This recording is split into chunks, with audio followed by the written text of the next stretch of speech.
In the mid-11th century, the conflicts between Turks and the Byzantines were on rise because of a huge immigration of Turks from Central Asia to Anatolia. When Seljuk Turks emerged to the power, they marched towards Anatolia to expand their territories. Under Sultan Alparslan, the Seljuks captured Ani, the capital of Armenia, in 1064. By adding Armenia and Georgia in 1064 and invading the Byzantine Empire in 1068, he started his campaign to annex the Anatolia. Hi, welcome to the 5-Minute History. I am Sani Mashrafi, and in this video we will discuss about Sultan Alparslan and his campaign to establish the Seljuk rule in Anatolia.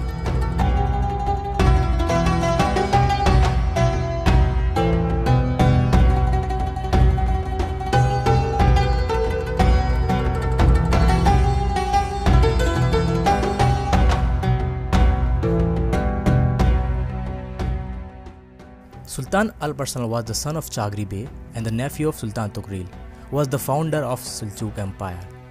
Alparslan became the ruler of Seljuks in 1063. The very next year, in 1064, he added Armenia and Georgia to his rule. This was a big milestone achieved by the Sultan to open his ways to march towards Anatolia. Before becoming Sultan, Alparslan served as the governor of Khorasan in 1059 after the death of his father. When Sultan Tughril died in 1063, he nominated Arslan's infant brother Suleiman as his successor. But Alparslan had to face his uncle Kutalmish to claim the throne.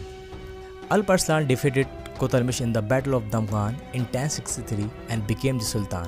Later, Suleiman, the son of Kutalmish, founded a separate state called as Sultanate of Rum in 1077 in Anatolia. With the help of Nizam al-Mulk, Sultan Alparslan stabilized the empire after the death of Sultan Tughril. In 1068, Romanos IV became the Byzantine emperor and made some speedy military reforms. He entrusted Manuel Comnenus to lead an expedition against the Seljuks, but he was captured by the Seljuk army. Despite his success, Alparslan was quick to seek a peace treaty with the Byzantines. He signed the treaty in 1069 because he saw the Fatimids in Egypt as his main enemy and had no desire to be diverted by unnecessary hostilities. After 2 years in 1071, Romanos IV sent envoys to Alparslan to renew the 1069 treaty, and keen to secure his northern flank against attack, Alparslan happily agreed. As a result of the renewal of this treaty, Alparslan led his army to attack Fatimid held Aleppo and left the siege of Edessa.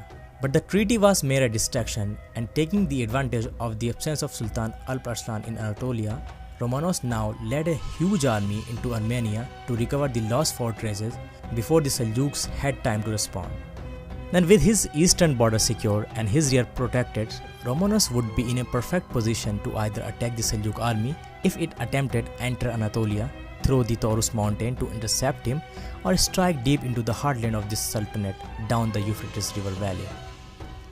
Romanos mustered his army outside Constantinople in March 1071. When Byzantine army and the Seljuk forces met at the Manzikarat, the Byzantine lost the battle and the Emperor Romanos was captured by the Seljuk. Losing Manzikarat was a huge disaster for the Byzantine Empire.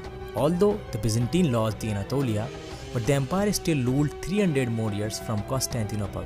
This is when the Byzantine Empire started to fall and finally vanished in 1453 when the city of Constantinople was captured by the Ottoman Sultan Mehmed II.